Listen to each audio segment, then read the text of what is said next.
முல்லை பெரியாறு வைகை பாசன விவசாயிகள் கூட்டமைப்பு முல்லை பெரியாரை இடித்துவிட்டு புதிய அணையை கட்டி மதுரை, திண்டுக்கல், தேனி, சிவகங்கை, ராமநாதபுரம், விருதுநகர் மாவட்டத்தை அழிக்கக்கூடிய பேரழிவை ஏற்படுத்தக்கூடிய புதிய அணை கட்டுமான திட்டத்தை கேரள அரசாங்கம் உச்சநீதிமன்ற தீர்ப்புக்கு முரணாக மத்திய அரசுக்கு விண்ணப்பித்திருக்கிறது.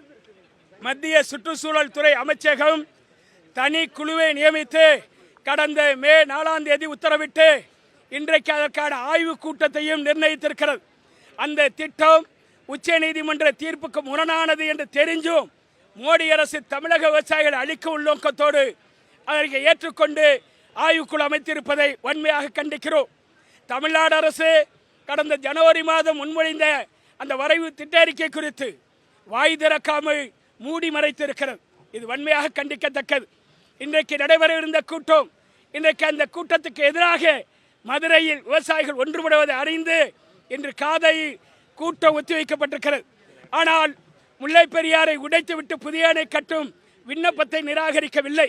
அதனை உடனடியாக நிராகரிக்க வேண்டும் என்று இங்கே நாங்கள் முற்றுகை போராட்டத்தை வருமான வரித்துறை அலுவலகத்தை நோக்கி சென்று கொண்டிருக்கிறோம். எங்களது சட்டப்பிரிவு தலைவர் மனோஜ் செல்வராஜ் எங்களின் அதிகாரப்பூர்வ கடிதத்தை நிராகரிக்க வேண்டும் என்று வலியுறுத்தி மத்திய அரசின் சுற்றுச்சூழல் அந்த சிறப்பு குழு சக்கரபாணியிடம் வழங்கியிருக்கிறார். தொடர்ந்து இந்த போராட்டத்தை நாங்கள் தீவிரப்படுத்த இருக்கிறோம்.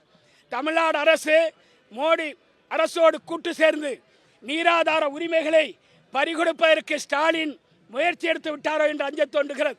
உச்சநீதிமன்றம் தீர்ப்பளித்து 2022 152 அடி கொள்ளளவை உயர்த்துவதற்கு கேரளம் அனைத்து அனுமதிகளையும் கொடுக்க வேண்டும். முல்லை பெரியாறு அணைக்கு சென்று வர அன்னை படகு இயக்க வேண்டும். மின்சார இணைப்பு வழங்க வேண்டும். படகுகளுக்கு அனுமதியோடு பொறியாளர்கள் தாங்கள் விருப்பத்திற்கு அணைகள் நீர் நிர்வாக முறைகளை கண்காணிக்க சென்று வர அனுமதிக்க வேண்டும். காவல்துறை அத்துமீறி கட்டுப்பாடுகளை விதிப்பதை அனுமதிக்க கூடாது.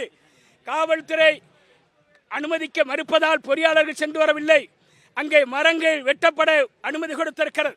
பராமரிப்பணிகளை கட்டுமான பொருட்களை கொண்டு செல்வதற்கு அனுமதிக்க வேண்டும் என்று உத்தரவிட்டிருக்கிறது. கேரள அரசாங்கமும் அமைச்சர்களும் அத்துமீறி அணைக்குள் நுழைந்து அவ்வப்போது தண்ணீரை திறந்து விடுகிறார்கள். இன்றைக்கு இடிப்பதற்கும் துணிந்து விட்டார்கள். எனவே மத்திய அரசு தொழில் பாதுகாப்பு படையை வழங்க வேண்டும். உடனடியாக சட்டவிரோத அணை கட்டுமான நடவடிக்கைக்கு தடை விதிக்க வேண்டும், நிராகரித்திட வேண்டும்.